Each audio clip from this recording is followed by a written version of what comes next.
श्री गणेशाय नमः। ओम नमो भगवते वासुदेवाय।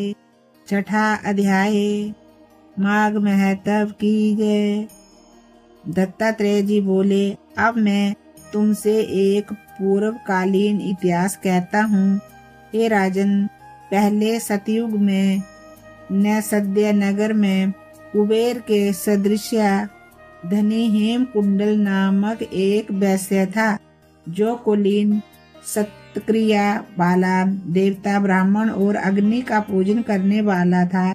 वह खेती तथा विशेष खरीद बिक्री का व्यापार करता था और गाय, घोड़े, भैंस आदि पशुओं के पालन में तल्लीन रहता था। दूध, दही, मट्ठा, गोमय, तृण, लकड़ी, फल, मूल, नमक, पीपल, धान्य, साग, तेल, अनेक प्रकार के वस्त्र, धातु, खांड, चीनी आदि के व्यापार से उस वैश्य ने 8 करोड़ असरफियां पैदा कर इकट्ठी कर रखी थी।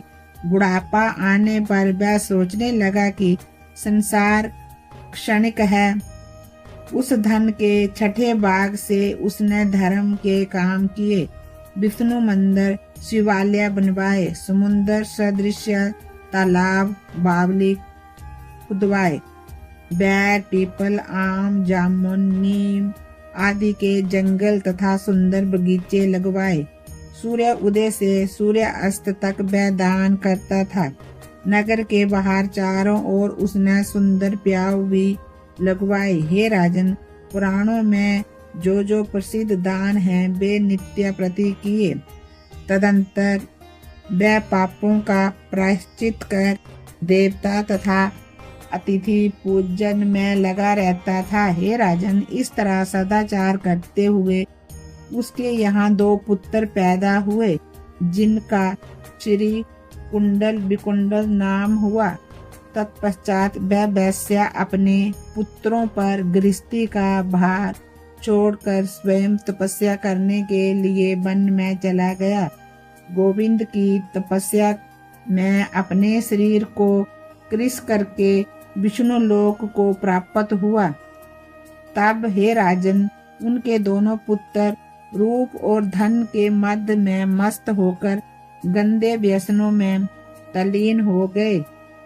प्रायः पिता के मित्रों का बहिष्कार करते, अधर्म में तल्लीन होकर पर स्त्री गमन करते तथा सैकड़ों वैश्यों के साथ रहकर अनेकों व्यभिचार करते। नित्य कुसामदी, जुआरी, पहलवानी और द्रुतों की संगति में रहते।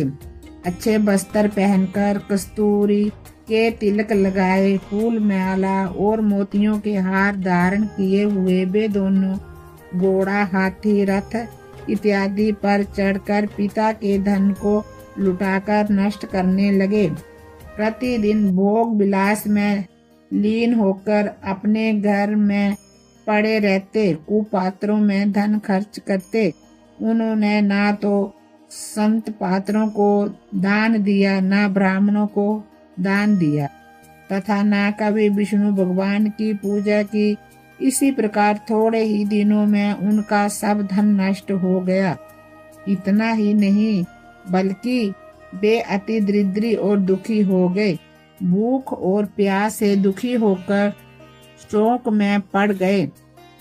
जब उनके पास कोई भोजन का साधन ना रहा तो उनके सगी संबंधी एवं भाई बंधुओं ने भी उनका साथ छोड़ दिया और वे अलग हट गए और नगर में उनकी बुराई होने लगी। हे राजन, उन दोनों ने नगर में चोरी करना आरंभ कर दिया और लोक लाज के भय से दुखी होकर वे वन में रहने लगे और वहां पर वे मूर्ख तीक्ष्ण बाणों से पक्षियों, मृग, खरगोशों, शल्यक, गोधा इत्यादि हिंसक पशुओं को मारते और खाते।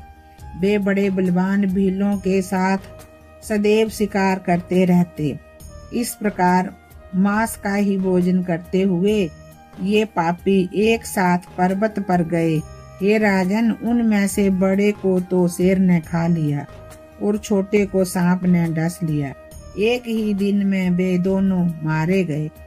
तब यमदूत उन दोनों को यमलोक में ले गए और वहां जाकर कहा कि हे यमराज, आज्ञा दीजिए कि इन दोनों पापियों के साथ क्या व्यवहार किया जाए। बोलिए विष्णु भगवान की जय। छठा अध्याय समाप्त हुआ। नमो भगवते वासुदेवाय। ओम नमो भगवते वासुदेवाय।